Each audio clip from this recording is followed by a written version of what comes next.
ഈ പറയുന്ന ചാക്കോച്ചിന്റെ കഴിഞ്ഞ സിനിമകൾ നോക്കുമ്പോൾ എല്ലാം കേസുകളുള്ള സിനിമകളാണല്ലോ. അപ്പൊ ഇതും ഒരു കേസിലേക്ക് പോയനെന്നാണ് ഉദ്ദേശിച്ചത്. എല്ലാം കേസുകളുള്ള സിനിമകളാണല്ലോ. സുരാജിനെ സംബന്ധിച്ചിടത്തോളം കുറെ സിനിമകൾ ചെയ്തു വന്നപ്പം എനിക്ക് തോന്നുന്നു നമ്മുടെ ഒരു ഇന്റർവ്യൂവിൽ തന്നെ പറഞ്ഞു എനിക്ക് റൂട്ടൊന്ന് മാറ്റി പിടിച്ചാൽ കൊള്ളാമെന്ന് പറഞ്ഞു. വീണ്ടും ഒരു കോമഡി സിനിമയിലേക്ക് വരുന്നത് അതെങ്ങനെയാണ് സുരാജ് ഉൾക്കൊള്ളുന്നത്? എനിക്ക് ഹ്യൂമർ ചെയ്യാനാണ് ഇഷ്ടം, പിന്നെ ബാക്കിയെല്ലാം ഇങ്ങനെ സംഭവിച്ചതാണ്. അപ്പോൾ അങ്ങനെ ഇരുന്നപ്പോൾ ആ സമയത്ത് കുറച്ച് സീരിയസ് കഥാപാത്രങ്ങളൊക്കെ വന്നു, നല്ല രസകരമായിട്ട് തോന്നി, ചെയ്തു. ഇപ്പോൾ വരുന്നതെല്ലാം ഹ്യൂമർ സിനിമകളാണ്, വെറൈറ്റി ഓരോരോ. എന്തായാലും ഹ്യൂമറുണ്ട് ചെയ്യുന്ന എല്ലാ സിനിമകളിലും. ഇതിലാണ് എനിക്ക് അഴിഞ്ഞാടാൻ പറ്റിയ ഒരു ഹ്യൂമർ കുറെ കാലത്തിന് ശേഷം. അതെ, ചാക്കോച്ചനും അതെ അഴിഞ്ഞാടിയിട്ടുണ്ട്. എനിക്ക് തോന്നുന്നു നമ്മൾ വിചാരിക്കാതെ ഏറ്റവും കൂടുതൽ അഴിഞ്ഞാടിയിട്ടുള്ളത് ശ്രുതിയാണെന്ന് തോന്നുന്നു. അതെ, സർപ്രൈസ് ഫാക്ടറാണ്, എലമെന്റാണ്. ഞാൻ പറഞ്ഞ അത് അങ്ങോട്ട് തന്നിട്ടുണ്ട്. എന്താ അത് സിനിമ കണ്ട് തീരുമാനിക്കണം, അഴിഞ്ഞാട്ട സിനിമ കണ്ട് തീരുമാനിക്കണം. എങ്കിലും ഈ ക്യാരക്ടർ പാട്ട് സിനാണ് ഉദ്ദേശിച്ച് പറഞ്ഞത്. അത് മാത്രമായിരിക്കും. ഞാൻ സീനുകൾ കണ്ടതിന്റെ അടിസ്ഥാനത്തിൽ കൂടിയാണ് ആധികാരികമായിട്ട് കണ്ടിട്ടുണ്ട്. അതുകൊണ്ടാണ് നല്ല അലമ്പായിട്ടുണ്ട്. അത് ക്യാരക്ടറിന് സ്യൂട്ടബിൾ ആയിട്ടുള്ള ഒരു അലമ്പത്തിന് നന്നായിട്ട് ചെയ്തിട്ടുണ്ട്. ഉഗ്രം ക്യാരക്ടർ. പറയൂ. അല്ല, നല്ല മൃദുലാന്നാണ് ക്യാരക്ടറിന്റെ പേര്. പേരുമായിട്ട് ഒരു ബന്ധമില്ലാത്ത സ്വഭാവമാണ്. അത് ശരിയാ, ഒരു ഭയങ്കര മുൾമുനയിൽ നിർത്തും നമ്മളെ.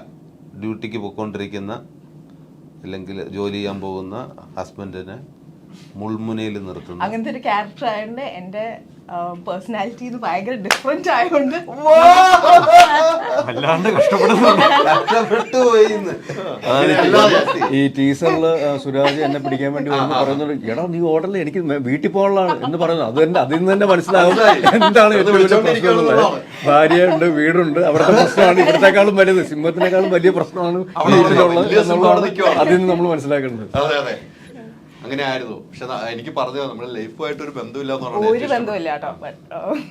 നല്ല നല്ലൊരു ക്യാരക്ടറാണ്. ഈ ഇന്റർവ്യൂ മറ്റേ ആള് കാണും, ഫ്രാൻസിസ് കാണുമ്പോൾ അങ്ങനെ അല്ലല്ലോ എന്ന്. പക്ഷെ നല്ലൊരു കഥാപാത്രങ്ങൾ കിട്ടും തോറും നമുക്ക് കിട്ടുന്ന കഥാപാത്രങ്ങൾ നമ്മൾ എത്രയും മെച്ചപ്പെടുത്താനാണ് നമ്മൾ നോക്കുന്നത്. ഇപ്പോൾ ഒരു സിനിമ തിയേറ്ററിൽ സൂപ്പർ ഹിറ്റ് ആയി നടന്നു, ആളുകളില്ലാത്തതിന്റെ പ്രശ്നമൊന്നും. പക്ഷെ നല്ല സിനിമയായിരുന്നു, എനിക്കൊക്കെ ഭയങ്കര ഇഷ്ടമായിരുന്നു. എനിക്ക് ഭയങ്കരമായിട്ട് ഇഷ്ടപ്പെട്ടു. നല്ല കഥാപാത്രമാണ് ചെയ്തത്. സിനിമകളെല്ലാം നല്ല സിനിമയാക്കാനാണ്. ഇതിലേക്ക് വന്നു കഴിയുമ്പോൾ ഈ പറഞ്ഞ പോലെ വ്യത്യസ്തമായ ഒരു കഥാപാത്രം, ഒരു അതിലും ഭാര്യയും ഭർത്താവുമാണ്, ഇതിലും ഭാര്യയും ഭർത്താവുമാണ്. പക്ഷെ ഇതിൽ വന്നു കഴിഞ്ഞപ്പം ഇപ്പൊ ചാക്കോച്ചനും ഇവരൊക്കെ പറഞ്ഞാൽ വേറൊരു കഥാപാത്രം എന്റെ ലൈഫിൽ പോലും ഇല്ലാത്ത അത് നമ്മൾ അഭിനയിച്ച് ഫലിപ്പിക്കുമ്പോൾ ഒരു മനസ്സിലുണ്ടാകുന്ന ഒരു തൃപ്തി ഉണ്ടല്ലോ, അതെങ്ങനെയാണ് എൻജോയ് ചെയ്യുന്നത്? അല്ല, ഇത് ഈ സിനിമയുടെ കഥ കേട്ടപ്പോൾ തന്നെ ഓഫ്കോഴ്സ് കാസ്റ്റ് ആൻഡ് ക്രൂ ഭയങ്കര എക്സൈറ്റിംഗ് ആയിരുന്നു. അതുകൊണ്ട് തന്നെയാണ് ഇത് കമ്മിറ്റ് ചെയ്തത്. ആൻഡ് ഓൾസോ എല്ലാവരും പറഞ്ഞ മാതിരി തന്നെ ഈ കഥ അതിൻ്റെ ഹ്യൂമർ, അതിലുള്ള ഇൻസിഡൻസ് അതൊക്കെ എക്സൈറ്റിംഗ് ആയിരുന്നു. പിന്നെ മൃദുല എന്ന് പറഞ്ഞ ക്യാരക്ടറിൻ്റെ കുറേ ലൈക്ക് അങ്ങനെ ഒരിക്കലും ഞാൻ എക്സ്പ്ലോർ ചെയ്തിട്ടില്ല അങ്ങനത്തെ ഒരു സംഭവം. അപ്പോൾ അത് ചെയ്യണം എന്ന് ആഗ്രഹം ഉണ്ടായിരുന്നു. ആൻഡ് അത് എക്സൈറ്റിംഗ് ആയിരുന്നു. കൃത്യമായിട്ട് ചെയ്തിട്ടുണ്ട്. അതറിയില്ല, അത് നോക്കാം. അത് ഞാൻ പറയാം, പറഞ്ഞു എന്ന് പറഞ്ഞാൽ പ്രഷർ ഞാൻ പറയേണ്ടാവുന്നില്ല. ചാക്കോച്ചൻ കുറെ കഥകൾ കേട്ട് ഇങ്ങനെ പോകുന്നു, അല്ല യാത്ര ചെയ്തുകൊണ്ടേയിരിക്കുകയാണ്. ഇപ്പം കൊച്ചി തന്നെ ഷൂട്ട് നടക്കുന്നു. കഥകൾ സെലക്ട് ചെയ്യുന്നതിൽ പാളിച്ചകൾ സംഭവിച്ചിട്ടുണ്ട് എന്തെങ്കിലും ഓർത്തിട്ടുണ്ട്? ഏതെങ്കിലും സിനിമയ്ക്ക് ഓർത്തിട്ടുണ്ടോ? ഏതെങ്കിലും സിനിമകളോ? ഏതെങ്കിലും നമ്മൾ ചെയ്ത നമ്മൾ അത് പാളിച്ചയായി പോലെ എനിക്ക് എന്ന് ആ കഥകൾ ഒരു കമ്മിറ്റ്മെന്റ് ആണല്ലോ. ഒരു സിനിമ നമ്മൾ ചെയ്യുമ്പോൾ അത് നമുക്ക് ഇഷ്ടപ്പെട്ടിട്ടാണ് കഥ നമ്മൾ തിരഞ്ഞെടുക്കുന്നത്. പക്ഷെ അത് ഒരാളുടെ മാത്രം ഒരു ക്രിയേഷൻ അല്ല. പലരും ഒത്തുചേരുമ്പോഴാണ് ആ സിനിമ എന്ന് പറയുന്ന സംഭവം ഫൈനൽ പ്രോഡക്റ്റ് ആയിട്ട് മാറുന്നത്. അപ്പോൾ ഞാൻ മാത്രം സെലക്ട് ചെയ്തുകൊണ്ട് ഒരു പടം നന്നാവണമെന്നുമില്ല, മോശമാവണമെന്നുമില്ല. അത് എല്ലാവരുടെയും കൂടി ഒരു കൂട്ടായ തീരുമാനത്തിൻ്റെ പുറത്ത് നടക്കുന്ന കാര്യമാണ്. പിന്നെ ആരും ഒരു മോശം പടം ചെയ്യണമെന്ന് പറഞ്ഞ് എന്നാൽ നമുക്കൊരു മോശം പടം എന്ന് പറഞ്ഞ് ആരും ഇറങ്ങുന്നില്ല.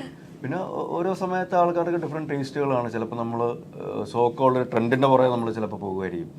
ആ സമയത്ത് ആ ട്രെൻഡ് ചിലപ്പോൾ മാറും. നമ്മൾ ഒരു പടം വിജയിക്കുമ്പോൾ ശരിക്കും അത് ട്രെൻഡ് സെറ്റ് ചെയ്യുന്നൊരു പടമാണ് മിക്കവാറും വിജയിക്കുക എന്നാണ് എനിക്ക് തോന്നിയിട്ടുള്ളത് ഓരോ സമയങ്ങളിൽ. ഇപ്പോൾ എൻ്റെ ഒരു കരിയറിൽ നോക്കുകയാണെങ്കിൽ പോലും പനീത്തപ്രാവിൽ നോക്കുകയാണെങ്കിൽ ആ സമയത്ത് കുറേ നാളുകളായിട്ട് പ്രണയ സിനിമകൾ ഇല്ലാതിരുന്നൊരു സമയത്താണ് അങ്ങനത്തെ ഒരു ക്യാമ്പസ് സ്റ്റോറി വരുന്നത്, അത് വിജയിക്കുന്നത്. അല്ലെങ്കിൽ ട്രാഫിക് പോലൊരു സിനിമ സംഭവിക്കുന്നത്. അങ്ങനത്തെ ഒരു ത്രില്ലർ ജോണറിലുള്ള ഒരു അല്ലെങ്കിൽ മൾട്ടി ലെയർഡ് ആയിട്ടുള്ള സ്റ്റോറി സ്ട്രക്ചറും കാര്യങ്ങളൊക്കെ ഉള്ളൊരു സിനിമ ഉണ്ടാകുന്നത് ആദ്യം വേണ്ടാണ്.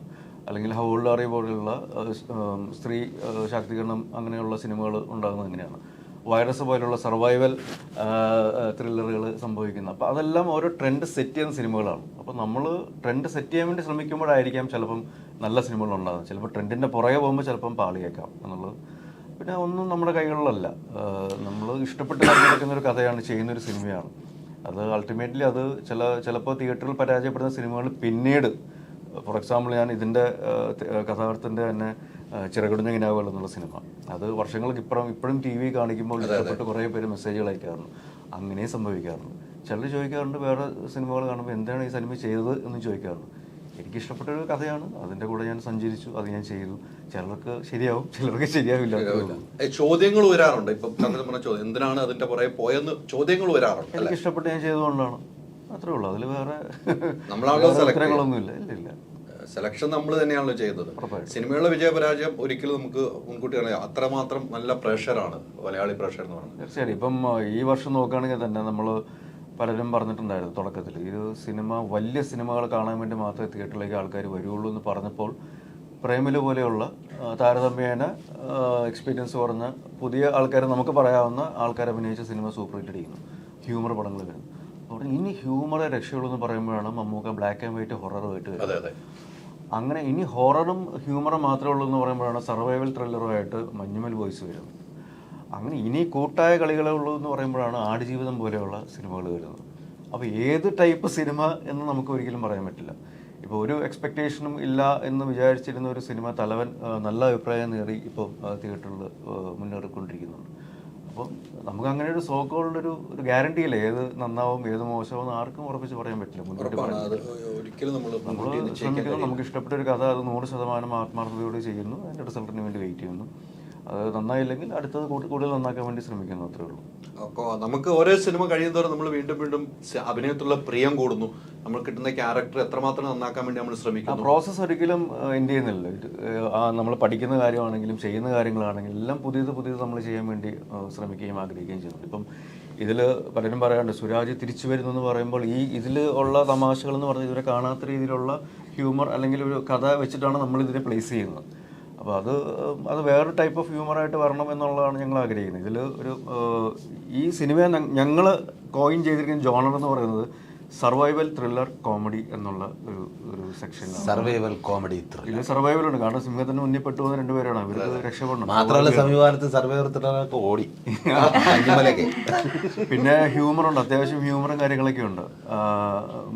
പിന്നെ കുറച്ച് ത്രില്ലർ ഫാക്ടേഴ്സും ഇതിനോട് നമുക്ക് കാണാൻ പറ്റുന്ന ഒരു രീതിയിലോട്ട് വരുന്നുണ്ട്. അപ്പോൾ അങ്ങനത്തെ രീതിയിലാണ് നമ്മൾ ഇതിനെ പ്ലേസ് ചെയ്യാൻ ഉദ്ദേശിക്കുന്നത്. അപ്പം ഒരു ഫൺ മൂവി മാത്രമായിട്ട് ഇതിനെ കാണണ്ട എന്നുള്ളതാണ് ഉദ്ദേശം. എല്ലാം ചേർത്ത് നോക്കിയ ഒരു സിനിമ തന്നെയാണിത്, ഒരു മാറ്റമില്ല. എനിക്ക് തോന്നുന്നു 2 അവാർഡ് ജേതാക്കളാണ് ഇരിക്കുന്നത്. അതാണ് നമ്മുടെ ഈ സിനിമയുടെ മറ്റൊരു ഹൈലൈറ്റ് അല്ലേ. ഈ അവാർഡ് കിട്ടും തോറും നമുക്ക് പ്രേക്ഷകരെ വീണ്ടും തൃപ്തിപ്പെടുത്തുക എന്നുള്ളൊരു വലിയ റിസ്ക്കാണ്. നമുക്കൊരു ഭാരമായി തോന്നാറുണ്ടോ നമുക്ക് അവാർഡ് കിട്ടിയാണ്, അപ്പോൾ ഇനി അടുത്ത സിനിമ നമുക്കത് മോശമായ ഒരിക്കലും ആളുകൾ നമ്മളെങ്ങനെ ഉൾക്കൊള്ളുന്ന ഒരു ഭയപ്പാട്. എനിക്ക് തോന്നുന്നു സുരാജിന് അവാർഡ് കിട്ടിയ ദിവസം ഞാൻ അവിടെ വന്നതാണ്. പിന്നീടുള്ള ഭയമുണ്ടല്ലോ, അടുത്ത സിനിമ ചെയ്യും തോറും നമ്മളിലേക്ക് ഒരു ഭയം വരാറുണ്ടോ? ഇങ്ങനെ ഭയമൊന്നുമില്ല. അതിപ്പോൾ ആ സമയത്തൊരു 10 സിനിമ എടുത്താൽ അതിൽ ഏറ്റവും ബെസ്റ്റ് ആക്ടർ കിട്ടിയെന്ന് പറഞ്ഞിട്ട് എക്കാലം അയാൾ ബെസ്റ്റ് ആക്ടർ അല്ല, ആ സമയത്തുള്ള നമുക്ക് നല്ലൊരു ക്യാരക്ടർ ചെയ്യാൻ കിട്ടി എന്നുള്ളതല്ല, അത് ഉത്തരവാദിത്വമാണ്. പിന്നെ നല്ല കഥാപാത്രങ്ങൾ നല്ല സിനിമകൾ ചെയ്യാൻ ആഗ്രഹിക്കുന്നുണ്ട്. അതിന്റെ ഭാഗമായിട്ട് നല്ല നല്ല കഥകൾ വരുന്നുണ്ട്. അടിപൊളിയായിട്ട് ഞാൻ ഹാപ്പി ആയിട്ട് പോകണം. നിനക്ക് എന്തോ ഒരു അങ്ങനെയല്ല, എന്താണ് അങ്ങനെ പറഞ്ഞത്? നിങ്ങൾ ഹാപ്പി ആയിട്ട് പോകണല്ലോ ഏറ്റവും ഇഷ്ടം. എന്നും ഈ ചിരിച്ച മുഖം കാണുന്നതിൽ നമുക്കൊക്കെ ഏറ്റവും തൃപ്തനായിരിക്കുന്നത്. അങ്ങനെ വേണമല്ലോ, അപ്പോഴല്ല മനസ്സിനൊരു സന്തോഷം. ഞങ്ങൾക്ക് കാണുമ്പോഴും ടെൻഷൻ അടിച്ചിരിക്കുമ്പോൾ നമുക്ക് കാണുന്ന ഇഷ്ടമല്ലോ.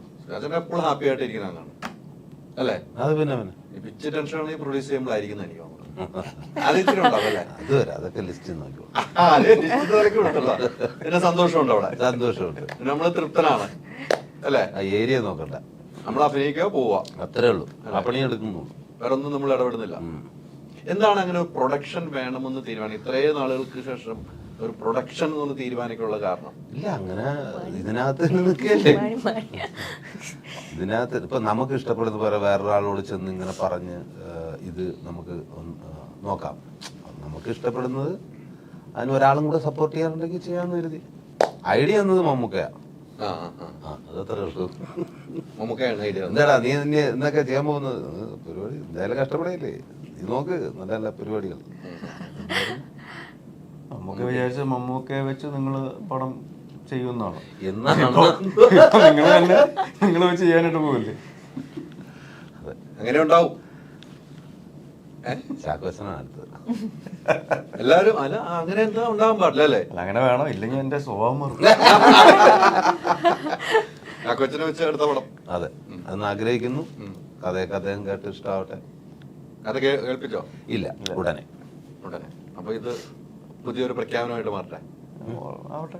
അല്ല പറഞ്ഞതാ. കാരണം ഏറ്റവും കൂടുതൽ സിനിമകൾ ഞങ്ങൾ ഒരുമിച്ച് അഭിനയിച്ചിട്ടുള്ളത് 27ാമത്തെ സിനിമ എങ്ങാണ്ടാണ് ഗർ. എത്രാമത്തെയാണ്? 27. 27ാമത്തെ സിനിമ നിങ്ങൾ പോകുമ്പോ അല്ലേ? ഏറ്റവും കൂടുതൽ വർക്ക് ചെയ്ത ഹീറോ. അതൊരു അത്രയും 27ാമത്തെ സിനിമയാണ് നിങ്ങൾ തമ്മിലല്ലേ? അപ്പൊ എത്ര വർഷത്തെ ഒരു യാത്രയല്ലേ, നീണ്ട യാത്ര. അങ്ങനെ വളരെ ചുരുക്കം ആളുകൾ ഉണ്ടാവുമാറുണ്ട്. എന്റെ ഭാര്യയുടെ ഒപ്പം പോലും 19 വർഷമേ ഉണ്ടായിട്ട് 27 സിനിമകളാണ്. 27 സിനിമകൾ. അപ്പൊ എത്ര വർഷമാണ്? 27 സിനിമകൾ. എത്ര വർഷം? വർഷം അങ്ങനെ പറയണ്ട. ഞാൻ ഇതിനു വേണ്ടി പറഞ്ഞില്ല, ഗുമ്മിന് വേണ്ടി പറഞ്ഞു. അതിന് പിടിക്കല്ലോ അത്. ഇതെന്നാ പ്രശ്നം കണ്ടില്ലേ? ക്യാരക്ടർ തന്നെ ഇവിടെ വന്നു കേട്ടോ. ഞാൻ പെട്ടെന്ന് കാൽക്കുലേഷൻ. സോറി. അല്ല, അതൊരു ദീർഘയാത്രയാണ് കേട്ടോ നിങ്ങൾ തമ്മിൽ. ഞാൻ കണക്കെടുത്തില്ല, പക്ഷെ ഒരു ദീർഘയാത്രയാണ് അത്. അങ്ങോട്ടും ഇങ്ങോട്ടും ഒരു സ്നേഹവും ബന്ധവും ആത്മാർത്ഥം ഉണ്ടെങ്കിൽ അത്ര ഒരു യാത്രയിലേക്ക് പോകാൻ പറ്റുള്ളൂ എന്ന് ഞാൻ വിശ്വസിക്കുന്നു. ഉറപ്പായിട്ടും സ്നേഹവും ബന്ധവും പാരവെപ്പും എല്ലാം. ആരോഗ്യവും പക്ഷെ അല്ല, നിങ്ങൾ ഈ കോംബോ പ്രേക്ഷകർ ഇഷ്ടപ്പെടുന്നുണ്ടോ? വീണ്ടും വീണ്ടും വരുന്ന പ്രൊഡ്യൂസറും ഡയറക്ടറും നിങ്ങൾ എടുക്കുന്നത് അവിടെ ഒരു പോയിന്റ്. പ്രേക്ഷകർ ഇഷ്ടപ്പെടും, നിങ്ങൾ തമ്മിലുള്ള യോജിച്ചുള്ള അഭിനയം ഇഷ്ടപ്പെടുന്നതുകൊണ്ട് മാത്രമാണ് വരുന്ന പ്രൊഡ്യൂസറാണ് നിങ്ങൾ വെച്ച് സിനിമ ചെയ്യാൻ തയ്യാറാവുന്നു, ഡയറക്ടർ നിങ്ങളെ വെച്ച് ആ കഥയിലേക്ക് കൊണ്ടുവരുന്നു എന്നാണ്. അത് പ്രേക്ഷകരുടെ ഇഷ്ടമാണ് നിങ്ങളെ സെലക്ട് ചെയ്യുന്നത്, പ്രേക്ഷകരാണ് നിങ്ങളെ തീരുമാനിക്കുന്നതെന്ന് എനിക്ക് തോന്നുന്നു. അങ്ങനെയല്ലേ? എന്റർടൈൻ ചെയ്യാൻ പറ്റുന്ന സിനിമകൾ ചെയ്യുന്നതുകൊണ്ടാണ് അങ്ങനെ സംഭവിക്കുന്നത്. അത് ഗറിലും അത് ഏറ്റവും നല്ല രീതിയിൽ സംഭവിക്കട്ടെ എന്ന് ഞങ്ങൾ ആത്മാർത്ഥമായിട്ട് ശ്രമിച്ചിട്ടുമുണ്ട്. സൂപ്പർ ഹിറ്റ് ആണ്, സിനിമകളെല്ലാം സൂപ്പർ ഹിറ്റ് ആകുന്ന കാലഘട്ടമാണ്. മമ്മൂക്ക പറഞ്ഞതുപോലെ അവസാന ശ്വാസം വരെ സിനിമയാണ്. എന്റെ ശ്വാസം നിന്നാൽ സിനിമ നിൽക്കുന്നതാണ് മമ്മൂക്ക പറഞ്ഞത്. മമ്മൂക്കയുടെ സിനിമ നിൽക്കുന്നത്. അപ്പൊ അത്രയും ആ സിനിമയിലുള്ള മമ്മൂക്കയുടെ ഡയലോഗ് ഇപ്പം ഭയങ്കര സോഷ്യൽ മീഡിയ ചർച്ച ചെയ്തുകൊണ്ടിരിക്കുകയാണ്. എല്ലാവരും അങ്ങനെയാണെന്ന് എന്റെ ഒരു വിശ്വാസം. സിനിമയാണല്ലോ നമുക്ക് പ്രിയം. സുരാജേട്ടൻ അങ്ങനെയല്ല കാണുന്നത് നമ്മള്. തീർച്ചയായിട്ടും സിനിമ തന്നെയാണ് ജീവവായു. ഇന്നലെ ഞാൻ നിങ്ങളുടെ സ്ക്രിപ്റ്റ് എഴുതുന്ന യൂണിയന്റെ മിമിക്രി അസോസിയേഷന്റെ റൈറ്റലിന്റെ അവിടെ പോയപ്പം സുരാജേട്ടന്റെ കഥകൾ പറഞ്ഞ ഒത്തിരി ആളുകളുണ്ട് സ്ക്രിപ്റ്റ് എഴുതിയവര്. ഇന്നലെ അവിടെ സ്റ്റേജിലെ പുറമാളില് സുരാജേട്ടന്റെ കൂടെയുള്ള യാത്രകള്, സ്റ്റേജ് ഷോയ്ക്ക് പോയ കഥകളൊക്കെ അന്നുമുള്ള സുരാജേട്ടൻ ഇന്നും ഒരുപോലെയാണ് അവരോട് പെരുമാറുന്നതെന്ന് പറഞ്ഞു. ഇന്നലെ കുറെ പേര് അവിടെ ഞാൻ ഇന്റർവ്യൂ എടുക്കുമ്പോൾ കുറെ ആളുകളുണ്ടായിരുന്നു. വലിയ പരിപാടിയാണ് പുറമാള്. നിങ്ങളുടെ കൂടെ മറ്റേ രാമപുരത്തുള്ള റെജിയൊക്കെ കുറെ കഥകൾ ഇന്നലെ അഭിമുഖത്തിൽ പറഞ്ഞു. അപ്പൊ അതെനിക്ക് പെട്ടെന്ന് ഓർത്ത കേട്ടോ. ആ സുരാജ് ചേട്ടൻ തന്നെയാണ് ഇപ്പോഴും സിനിമയിൽ നിന്നുള്ള സുരാജ് ചേട്ടൻ യാത്ര ചെയ്തപ്പോൾ ലാലേട്ടൻ വന്ന് അടുത്തിരുന്ന കഥയൊക്കെ പറഞ്ഞത്. റെജി അത്ഭുതമായിട്ട് കണ്ട കാര്യമൊക്കെ പറഞ്ഞത്. അപ്പം സുരാജ് ചേട്ടന്റെ പോയിന്റുകൾ ഇപ്പോഴും അവിടെയും സംസാരം ഉണ്ടെന്നുള്ളതാണ്. നിങ്ങൾ വന്ന വഴി മറക്കാതെ ഉള്ള യാത്രയാണെന്ന് ഞാൻ പറഞ്ഞു. മിമിക്രി അല്ലേ, ആ ഒരു കലയിൽ ഇപ്പോഴും പ്രിയമല്ലേ? പിന്നെ തീർച്ചയായിട്ടും അതിന്നാണ് നമുക്ക് എന്തെങ്കിലുമൊക്കെ നമ്മുടെ ഇത് മിമിക്രിയാണ് എൻ്റെ ഒരു ബേസ്. അത് തന്നെയാണ്. ഇനിയുള്ള സിനിമകൾ ചെയ്യണമെന്ന് ആഗ്രഹിക്കുന്ന വേഷങ്ങൾ മനസ്സിൽ എന്നും ഉണ്ടാവും, എല്ലാവർക്കും ഉണ്ടാവും എനിക്ക് തോന്നുന്നു. സുരാജ് ചേട്ടൻ അങ്ങനെ ഒരു ആഗ്രഹമുള്ള വേഷങ്ങൾ നമുക്ക് തേടി വന്നാലേ നമുക്ക് കിട്ടത്തുള്ളൂ. എങ്കിലും നമുക്കൊരു ആഗ്രഹം ഉണ്ടാവൂലേ? നമ്മൾ ആഗ്രഹിച്ചു കഴിഞ്ഞാൽ കിട്ടണമെന്നുണ്ടോ ഇന്ന വേഷം? അതെനിക്ക് അങ്ങനെ ആഗ്രഹിക്കാം, നല്ല വേഷങ്ങൾ വരണമെന്ന് ആഗ്രഹിക്കാം. പക്ഷെ ഇന്നത് ചെയ്യണമെന്നൊന്നും എനിക്ക് അങ്ങനെയില്ല. വരുന്നതിൽ നല്ലത് ചെയ്യുക എന്നുള്ളതേ ഉള്ളൂ. അത് സെലക്ട് ചെയ്യുക. ആഗ്രഹിച്ചു കഴിഞ്ഞാൽ കിട്ടണമെന്നില്ല എന്നൊന്നും ഉറപ്പൊന്നുമില്ല. നന്നായിട്ട് ആഗ്രഹിച്ചാൽ കിട്ടുമെന്ന് നിങ്ങൾ തന്നെ എൻ്റെ അടുത്ത് പറഞ്ഞിട്ടുണ്ടല്ലോ. അത് കിട്ടും. പക്ഷെ എനിക്ക് കേറിയിട്ട് മറ്റേ എന്താ ബാഹുബലിയോ ആനിമെട്രോണിക്സ് അങ്ങനെ എന്തും ആഗ്രഹിക്കാൻ ചെയ്യാം. ശരിയാ, ഏണല്ലേ പരിപാടിയാണ് ഇനി പോകുന്നത് ഇപ്പം ലോകം. അപ്പൊ അതിനേക്കാളും വെട്ടുന്ന ഏതെങ്കിലും ഒന്ന് ആലോചിക്കാം. അതിനും മറികടന്ന് നിൽക്കണം. ആഗ്രഹിക്കാം കിട്ടുവാണെങ്കിൽ. കഥാപാത്രങ്ങൾ അതൊരു വേഷമാണെങ്കിലും പ്രേക്ഷകരുടെ മനസ്സിലിരിക്കുന്ന കഥാപാത്രം. അതെ, അങ്ങനെ ചിന്തിക്കുന്നതായിരിക്കും ഏറ്റവും നല്ലതെന്ന് എനിക്ക് തോന്നുന്നു കേട്ടോ. എനിക്ക് തീർച്ചയായിട്ടും അങ്ങനെയാണ്. നമ്മൾ തിയേറ്ററിൽ നിന്ന് ഇറങ്ങുമ്പോൾ നമ്മളെ മനസ്സിൽ ആഴത്തിലുള്ള ആ കഥാപാത്രം കൊള്ളാം, ആ സിനിമയിലെ ആ കഥാപാത്രം എന്ന് പറയുമ്പോഴാണ് നമുക്ക് സന്തോഷം ഉണ്ടാകുന്നത്. എത്രയോ പരാജയപ്പെട്ട സിനിമകൾ ആ ആക്ടർ കൊള്ളാം, ആ സീൻ കൊള്ളാം എന്ന് പറയുന്നത് അത് നമുക്കൊരു വിജയമായിട്ട് തോന്നാം ആ സിനിമയ്ക്ക് എന്ന് വിശ്വസിക്കുന്ന കൂട്ടത്തിലാണ് എൻ്റെ ഒരു യാത്ര പോയിക്കൊണ്ടിരിക്കുന്നത്. ചെറുതരി സുഖമുള്ള നോവ് എന്നൊക്കെ പറയാം. അങ്ങനെയാണെങ്കിൽ കഥാപാത്രം ആൾക്കാർക്ക് ഇഷ്ടപ്പെടുന്നു, സിനിമ വിജയിക്കുന്നില്ല എന്ന് പറയുമ്പോൾ അതൊരു പൂർണ്ണമായിട്ടുള്ള ഒരു സന്തോഷമല്ല. എന്തായാലും ഞാൻ കഥാപാത്രം ഓർത്തിരിക്കുന്ന ഞാൻ പറഞ്ഞു, സിനിമ പൂർണ്ണമായിട്ട് കഥാപാത്രം ഓർത്തിരിക്കുന്ന ഞാൻ പറഞ്ഞു. അതെ. പക്ഷെ ഇല്ല, സിനിമ കൂടെ മൊത്തത്തിൽ വിജയിച്ചാൽ നന്നായാലേ അത് സിനിമയ്ക്ക് വിജയമുള്ളൂ, നമ്മുടെ കഥാപാത്രത്തിന് വിജയമുള്ളൂ അല്ലേ? വിജയമുള്ളൂ. എന്റെ കഥാപാത്രം മാത്രം നന്നായി, സിനിമ മോശമെന്ന് വെച്ചാൽ ആരാ ഒന്ന് കാണുന്നത്? സിനിമ കാണില്ല, നമുക്കൊരു തൃപ്തി എന്ന് ഞാൻ പറഞ്ഞിട്ടുള്ളൂ. ആ. നമുക്കൊരു സ്വയം അപ്പോ ഒരു തൃപ്തി എന്ന് സിനിമ നന്നായാൽ കഥാപാത്രവും ആൾക്കാർക്ക് ഭയങ്കര ഇഷ്ടാവും. തീർച്ചയായിട്ടും. അനഘ ഇപ്പം മറ്റു സിനിമകളൊക്കെ എങ്ങനെയുണ്ട്? വേറെ സിനിമകളൊക്കെ അഭിനയം ഭീഷ്മപൂർവ്വം കണ്ടിട്ട് അനഘയെ പക്ഷെ പിന്നീട് ഇതുപോലെ അല്ല നോണല്ലേ വേറെ സിനിമകളിൽ നമ്മളൊരു ഇന്റർവ്യൂവിന് പോലും കണ്ടിട്ടില്ലാത്തോണ്ട് ഞാൻ ചോദിച്ചാണ് കേട്ടോ. മനസ്സിലായി എന്താ അല്ല, ഭീഷ്മപൂർവ്വം കഴിഞ്ഞിട്ട് ഈ ഒരു സിനിമയിലേക്കാണുള്ള യാത്ര? ഭീഷ്മത്തിന് ശേഷം പിന്നെ ഞാൻ ചെയ്യുന്നത് ഇതാണ്. അപ്പോൾ ഞാനിങ്ങനെ കുറച്ച് ഇൻട്രസ്റ്റിംഗ് ആയിട്ടുള്ള എന്തെങ്കിലും ചെയ്യാൻ ഇങ്ങനെ വെയിറ്റ് ചെയ്യുന്നത്. അപ്പം ഈ സ്ക്രിപ്റ്റ് കേട്ടപ്പോൾ ഒത്തിരി ഇഷ്ടമായി. പിന്നെ ഇതിൻ്റെ എല്ലാം ആക്ടേഴ്സും എല്ലാം, സോ മൊത്തത്തിൽ ഭയങ്കര ഇൻട്രസ്റ്റിംഗ് ആയിട്ടുള്ള ഒരു പ്രോജക്റ്റ് ആയിരുന്നു. അപ്പോൾ അതായിരുന്നു ഇത്. അത്ര ഒരു ഗ്യാപ്പ് വരാനുള്ള കാരണം എന്താണെന്ന് ചിന്തിച്ചിട്ടുണ്ടോ? നമുക്ക് കഥകൾ ഇഷ്ടപ്പെടാതെ മാറി പോകുന്നതാണോ? അങ്ങനെയല്ല, എനിക്ക് ഭീഷ്മത്തിന് ശേഷം വന്നതൊക്കെ കുറച്ച് ഞാൻ ഒരു സിമിലർ കൈൻഡ് ഓഫ് സ്റ്റോറീസ് ഒക്കെ കുറേ വന്നു. അങ്ങനെ എക്സൈറ്റിംഗ് ആയിട്ടുള്ള ഒന്നും അത്ര വന്നില്ല. പിന്നെ 1-2 ഫിലിം വന്നപ്പോൾ എനിക്ക് ചെയ്യാൻ പറ്റിയില്ല. സോ അത് കാരണം പിന്നെ ഇതായിരുന്നു എനിക്കിഷ്ടമായത്. സോ ചാക്കോച്ചന്റെ സിനിമയിൽ ഏറ്റവും ഇഷ്ടപ്പെട്ട സിനിമ ഏതാ? ഇപ്പൊ ലാസ്റ്റ് കണ്ടതിൽ എനിക്ക് എന്നത്താൻ കേസോട് അല്ലെങ്കിൽ നിറം എത്ര പ്രാവശ്യം കണ്ട്? കുറേ പ്രാവശ്യം കണ്ടിട്ടുണ്ട്. അതിനകത്ത് പ്രത്യേകിച്ച് ഡാൻസും കാര്യങ്ങളൊക്കെ. ബട്ട് ചാക്കോച്ചന് ഇപ്പോഴും ആ കാരിസ്മ, ഇപ്പൊ ഞാൻ കൂടെ അഭിനയിച്ചപ്പോഴാണെങ്കിലും നേരിട്ട് കാണുമ്പോൾ ഇല്ല, അഭിനയിക്കുമ്പോൾ പ്രത്യേകിച്ച് തോന്നില്ല. ബട്ട് മോട്ടറിൽ നോക്കുമ്പോൾ സഡൻലി സ്ക്രീനിൽ വരുമ്പോൾ ഭയങ്കര ഒരു കാരിസ്മ ഉണ്ട് ചാക്കോച്ചന്. സോ ദാറ്റ് സെപ്പറേറ്റ് ചെയ്യിക്കുന്നു. സോ എനിക്ക് നമ്മുടെ ലവ് സീക്വൻസസ് ഒക്കെ ചെയ്യാനാണെങ്കിലും ഭയങ്കര ഈസി ആയിരുന്നു. So just had to react. Chocolate hero ആണല്ലോ. അതെ. ഭയങ്കര മിടുക്കനാ. എന്നെ കള്ളുകൂടിനാക്കി ഇറക്കിയിരിക്കുക. ചോക്ലേറ്റ് പരിപാടിയൊക്കെ പോയി. അല്ല, അത് പോയല്ലോ. നേരത്തെ ചോക്ലേറ്റ് നായകനായിരുന്നു, അപ്പൊ അത് പോയി. ഈ സമീപകാലത്ത് ഇറങ്ങിയ ഒരു എല്ലാ സിനിമകളിലും കൊട്ടേഷൻ ടീമും മാറ്റതും വെട്ട് കൊലപാതകം, ഇത് ചാക്കോച്ചനാണ്. അല്ല, അത് ശരിയാണ്. ചാക്കോച്ചൊരു സിനിമകളിലൊരു മാറ്റം വരുന്നതാണ് കേട്ടോ. 5-ാം പാതിരയിൽ നിന്ന് തുടങ്ങിയ ഒരു മാറ്റങ്ങൾ വലിയ മാറ്റങ്ങളാണ്. 6-ാം പാതിര ഉണ്ടോ? ഉടനെ ഇല്ല, അത് സമയമെടുക്കുക. 5-ാം പാതിര അങ്ങനെ നിൽക്കുന്നതുകൊണ്ട് ഒരു പേടിയാണ്. കാരണം അറ്റ്ലീസ്റ്റ് അതിനോട് കടപിടിച്ച് നിൽക്കുന്ന ഒരു സിനിമ ആവണമല്ലോ 6-ാം പാതിര സംഭവിക്കുകയാണെങ്കിൽ. So it will take time. ഉണ്ടാവും, പ്രതീക്ഷിക്കുന്നു. ഹോപ്പ്ഫുള്ളി. ജനഗണ എന്തായി? എന്തോ ജനഗണ എന്തായി? ജനഗണമന സെക്കൻഡ് ഉണ്ടെന്നൊക്കെ ഇങ്ങനെ പറയുന്നു. അതിന്റെ പരിപാടികളൊക്കെ നടക്കുന്നത് ഡിജോയാ. പൂർണ്ണമായിട്ടും അതിനെക്കുറിച്ച് എനിക്കൊന്നും അറിയില്ല. ഇല്ല, നിങ്ങളിപ്പം ലിസ്റ്റുമായിട്ട് കൈകോർക്കുമ്പോൾ നിങ്ങൾക്ക് നിരന്തരം സംസാരിക്കാൻ പറ്റുമോ? ഇപ്പൊ വേണോ വേണ്ടോ എന്നുള്ള ഈ കാര്യം? പടം തുടങ്ങുന്നതെന്ന് ഒന്ന് വിളിച്ചു പറയാനായിട്ട് ഞാൻ വിളിച്ചായിരുന്നു, അയാൾ ഫോൺ എടുത്തില്ല. അപ്പൊ എന്ത് നിരന്തരം ഈ പടം തുടങ്ങാൻ നമ്മള് 2 പ്രൊഡ്യൂസറാ. ഞാൻ അന്ന് വിളിച്ച്, എന്നിട്ട് ഇതുവരെ ഒരു ലിസ്റ്റിന്. അതാ രാഗൻ തിയേറ്ററിന്റെ ഇനാഗ്രേഷനായിട്ടുള്ള ഒരു ഓട്ടോ ആയിരിക്കും നമ്മുടെ കോഴിക്കോട് തിയേറ്ററുകളിലെ എണ്ണം കൂട്ടിക്കൊണ്ടിരിക്കുമല്ലേ. ഏറ്റവും കൂടുതൽ തിയേറ്റർ എനിക്ക് തോന്നുന്നു ലിസ്റ്റിനാന്ന് തോന്നുന്നു കേട്ടോ. ഗുഡ്. അപ്പം എല്ലാം കൊണ്ടും ലിസ്റ്റിന് ഭാഗ്യമുള്ള ഒരു വ്യക്തിയാണ്. ആ ഭാഗ്യത്തിന്റെ കൂടെ കൂടിയാണ് ചാക്കോച്ചൻ ഒത്തിരി യാത്ര ചെയ്തിട്ടുണ്ട്. ഇവരെ കുറെ യാത്ര ചെയ്തിട്ടുള്ള ഒരു ഇതാണ്.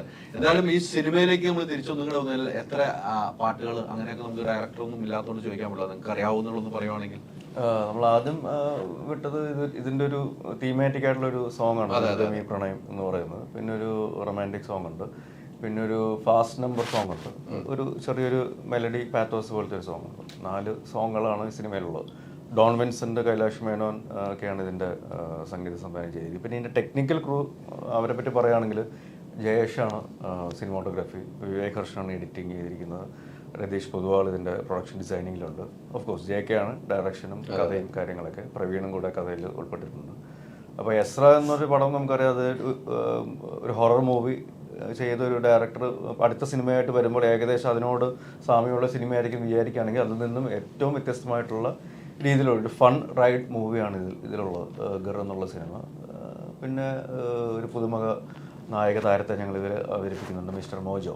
ദർശൻ എന്ന കഥാപാത്രം ചെയ്യുന്ന സിംഹം, അദ്ദേഹത്തെ കൊണ്ടുവന്നിട്ടുണ്ട്. പിന്നെ ശോഭി ചേട്ടനുണ്ട്, മഞ്ജു പിള്ള, രമേഷ് പിഷാരടി, രാജേഷ് മാധവൻ, സിബി തോമസ്, അലൻ സിറേട്ടൻ, അങ്ങനെ ഒരുപാട് ആക്ടേഴ്സ് ഉണ്ട്. ഇതിന്റെ ടീച്ചർ ഇറങ്ങിയപ്പോ ഫസ്റ്റ് കമന്റ് എന്തായിരുന്നു? ഈ സിംഹത്തെ കണ്ടിട്ട് ക്രഷ് അടിച്ചെന്ന്. ആദ്യത്തെ കമന്റ്. പക്ഷെ ഈ സിംഹത്തിന് നമുക്കൊന്ന് ഭയങ്കര രസം, പ്രമോഷൻ കൊണ്ടുവരാൻ രസമായി പോയാൽ ആർക്ക് ആരെങ്കിലും നിങ്ങൾ ഒരു വാക്ക് നേരത്തെ പറഞ്ഞിരുന്നെങ്കിൽ നിങ്ങളെ കൊണ്ടുപോയതിനല്ലേ. ഒരാഴ്ച അവിടെ കൂടെ താമസിപ്പിച്ച് ഒരു സിംഹമായിട്ടുള്ള ഇന്റർവ്യൂ ഹൈദരാലി ചെയ്യാൻ വേണ്ടിട്ട് ഇത് ട്രോളായോ? എത്ര പേര് നിങ്ങളുടെ ടിക്കറ്റ് സ്പോൺസർ ചെയ്യുമെന്ന് അറിയോ? ഇത് വലിയ കൊടുക്കാൻ അങ്ങനെയല്ല. എവിടെ ഹൈദരാലി എന്നെ ചോദിക്കും പൈസ വരും. ഇവിടെ ഹൈദരാലി പിന്നെ ഇങ്ങനെ പുറത്ത് വിദേശത്ത് പോകുന്നു. ലാസ്റ്റിൽ മറ്റേതെന്ന് പറഞ്ഞു വിദേശത്ത് പോകണേന് നമ്മളതിനാ പേര് പറഞ്ഞ. അല്ല സോറി, ഞാൻ ആരാണ്? നിങ്ങളെ കൂടെയുള്ള ആള്. ആരുടെ കൂടെ? അല്ല, ഒരാള് ശരി വന്നിട്ട് ചോദിക്കുക ഇങ്ങനെ പിരിവെടുക്കാൻ വന്നതാണ്, പുള്ളിയെ ഒന്ന് വിദേശത്ത് കൊണ്ടുപോകണം. വിദേശത്തിന് ഞാൻ തരൂല. അല്ല, സിംഹത്തിന്റെ ഇന്റർവ്യൂ എടുക്കണം. ആ തരാം തരാം തരാം. അങ്ങനെ അങ്ങനെ ഒരുപാട് ആൾക്കാരുണ്ട്. കൊണ്ടുപോയാൽ മതി എന്നല്ലേ ഉദ്ദേശിച്ചത്? അതേന്ന്. എന്താ പൊന്നെ, അപ്പൊ ഒത്തിരി പേര് പേര് വരും. ശരിയാ, ഇതിനകത്ത് കമന്റ് വന്നോ എങ്ങനെയും കൊണ്ട് അവിടെ ഇടാന്നേ പറയുള്ളൂ. പക്ഷെ എനിക്ക് തന്നെ മാറ്റങ്ങൾ നിങ്ങളൊന്നും ശ്രദ്ധിക്കുന്നില്ല കേട്ടോ. ഞാൻ വന്നപ്പോ പറഞ്ഞല്ലോ ക്ഷീണിച്ചു. ക്ഷീണം ഇങ്ങനെ അല്ലല്ലോ നമ്മൾ. അല്ലേ ചേട്ടാ? അല്ല, എല്ലാം സെറ്റ് അല്ലേ? ഓക്കെ അല്ലേ? ചാനലെല്ലാം എല്ലാം ഓക്കെയാണ്, മുതലാളിയായി എല്ലാം ഭംഗിയായിട്ട് പോകുന്നുണ്ട്. അതുകൊണ്ട് തന്നെ നമ്മളിങ്ങനെ ഫ്രീ ആയിട്ട് ഇങ്ങനെ അടങ്ങണം. നമുക്കൊരു ഫ്രീഡം ഉണ്ട് ഇപ്പോൾ. അടിപൊളി. അതുകൊണ്ട് നിങ്ങളുടെ കൂടെ ഒക്കെ യാത്ര ഞാൻ വരുന്നുണ്ട്, നിങ്ങളുടെ ലൊക്കേഷനിലേക്ക് വരുന്നുണ്ട്. വരും. അവിടെ നമ്മൾ ഒന്ന് നിങ്ങളുടെ സിനിമയിൽ നിന്ന് അഭിനയിക്കുന്നുണ്ട്. ഏത് പടം? പുള്ളി പ്രൊഡ്യൂസർ എന്നറിയില്ല. ഞാൻ പ്രസിഡന്റ് ആയിരിക്കുന്ന പഞ്ചായത്തിൽ നിങ്ങൾ അറിഞ്ഞില്ല ഇതൊന്നും? അറിഞ്ഞിട്ടില്ലല്ലോ. ഇല്ല ഇല്ല. ഉണ്ട്, നമുക്ക് നോക്കിയേക്കാം. പിന്നെന്താ? ഇനിയിപ്പോ മാറ്റി പറയാൻ പറ്റൂല്ലോ. അവന്റെ വേഷത്തിൽ ചോദിക്കേണ്ട കാര്യമില്ലല്ലോ. എന്തായാലും സിനിമ സൂപ്പർ ഹിറ്റ് ആകട്ടെ. ഈ പറഞ്ഞ 14-ാം തീയതി അല്ലേ? ജൂൺ 14-നാണ് സിനിമ റിലീസ് തിയേറ്ററിലേക്ക് എത്തുകയാണ്. എല്ലാവർക്കും കാണാൻ ഇഷ്ടപ്പെടുന്ന സിനിമ ആണ് എന്ന കാര്യത്തിൽ. ഈ സിനിമയുടെ പ്രത്യേകത നമുക്കറിയാം. ഇപ്പം കുറേ കാലഘട്ടമായിട്ട് നല്ല നല്ല സിനിമകൾ ഒന്ന് തിയേറ്ററിൽ ഒരു പൂരപ്പുറമ്പായിക്കൊണ്ട് അതേ പൂരപ്പുറമ്പായിട്ട് നിന്ന് പോകുന്നു. നമുക്കറിയാം ഡിസംബർ നേരോടുകൂടി തുടങ്ങിയ ഒരു വിജയ യാത്രയാണ്. ഇതുവരെ ആ തിയേറ്ററിൽ ഇരുന്ന് പോയിട്ടില്ല. ആളുകൾ ഇങ്ങനെ സിനിമ കണ്ടിറങ്ങുമ്പോൾ മലയാള സിനിമയ്ക്ക് വലിയൊരു തിരിച്ചുവരായി തന്നെ കാണണം. എന്തോ പറ്റിയിട്ടുണ്ടെങ്കിലും തിയേറ്ററിൽ പോയി സിനിമ കാണാൻ പ്രേക്ഷകരുണ്ട് എന്ന് തെളിയിച്ച വർഷമാണിത് 2024. ആ യാത്രയിൽ ഈ സിനിമയും സൂപ്പർ ഹിറ്റ് ആകട്ടെ. ഇതിൻ്റെ 50-ാം 100-ാം ദിവസം ആഘോഷിക്കാനുള്ള ഭാഗ്യം ജഗദീഷ് നമുക്ക് തരട്ടെ. ആത്മാർത്ഥമായി പ്രാർത്ഥിച്ചുകൊണ്ട് ഒരിക്കൽ കൂടി നന്ദി പറയും. Thank you. Thank you. Thank you very much.